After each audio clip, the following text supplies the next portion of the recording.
the president said during the 2020 presidential debate that he had no involvement with his son's business dealings, that his family never received any money from China or Russian oligarchs, Romanian oligarchs. That's just not true. And the information that has already been uncovered is disturbing.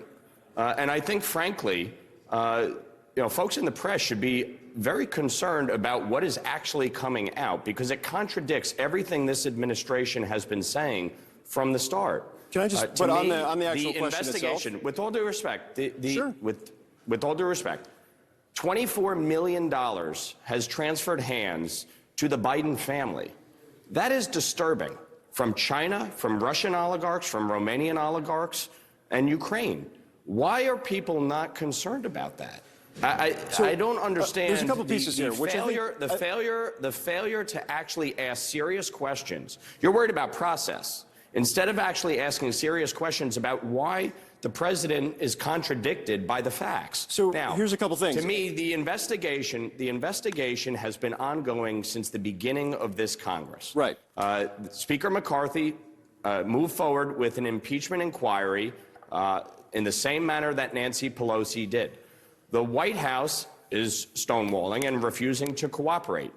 If a vote is put on the floor for an impeachment inquiry, I will support it, because the American people deserve to know the answers to the question. Now, that does not mean that we're moving forward with impeachment, and I think that needs to be made very clear. So, but on that point, just for a minute, is a far ways off, I understand. But the inquiry is important. Having covered several, with the last president, under two specifically, I understand the process. I know what you're saying. I also know that once you go down this path and have that official vote, there's almost no way you're not going to end up having a final vote on an impeachment inquiry itself, or on an impeachment of the president. At least there hasn't been historically over time. To your points about, I think the question that people have as you move forward on this is all of the details that you're laying out, our reporters on Capitol Hill are covering on a regular basis. None of them have tied directly to the president inside the White House. And the money that you've pointed to going to the family has not been tied directly to the president, even before the White House, except for paying a car loan and being on calls, which you can call that objectionable, but you're saying these all things directly tie to the president.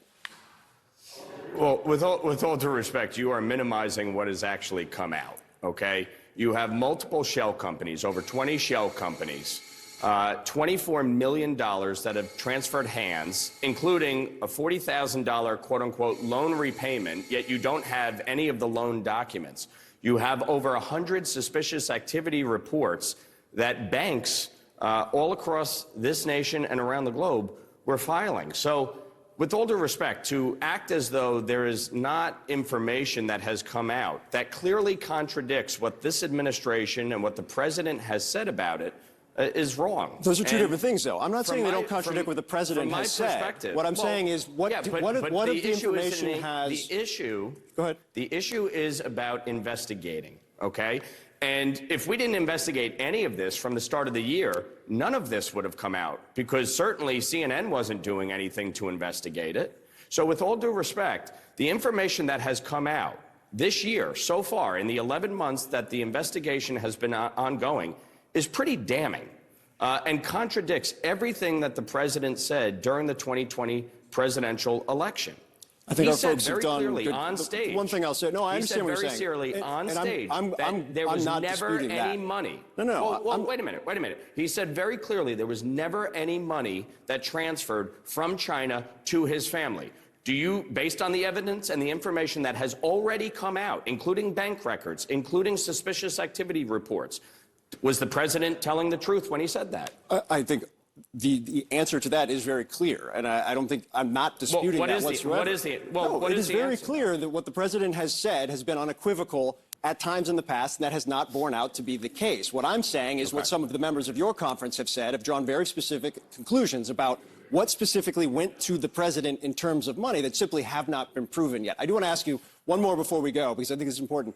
You said privately, according to Politico, that you said you supported or liked Nikki Haley as the Republican presidential nominee. Why wouldn't you say that publicly? Why wouldn't you endorse? I'll answer that in a second. Yeah. Just on the last point, money clearly has transferred to the president. It occurred while he was out of office.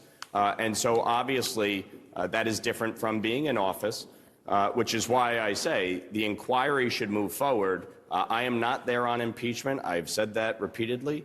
But the information and the evidence and the facts will determine any next steps once the inquiry moves forward. With respect to the town hall, where I was asked a question about Nikki Haley and whether I would support her if she was the nominee, I said, of course.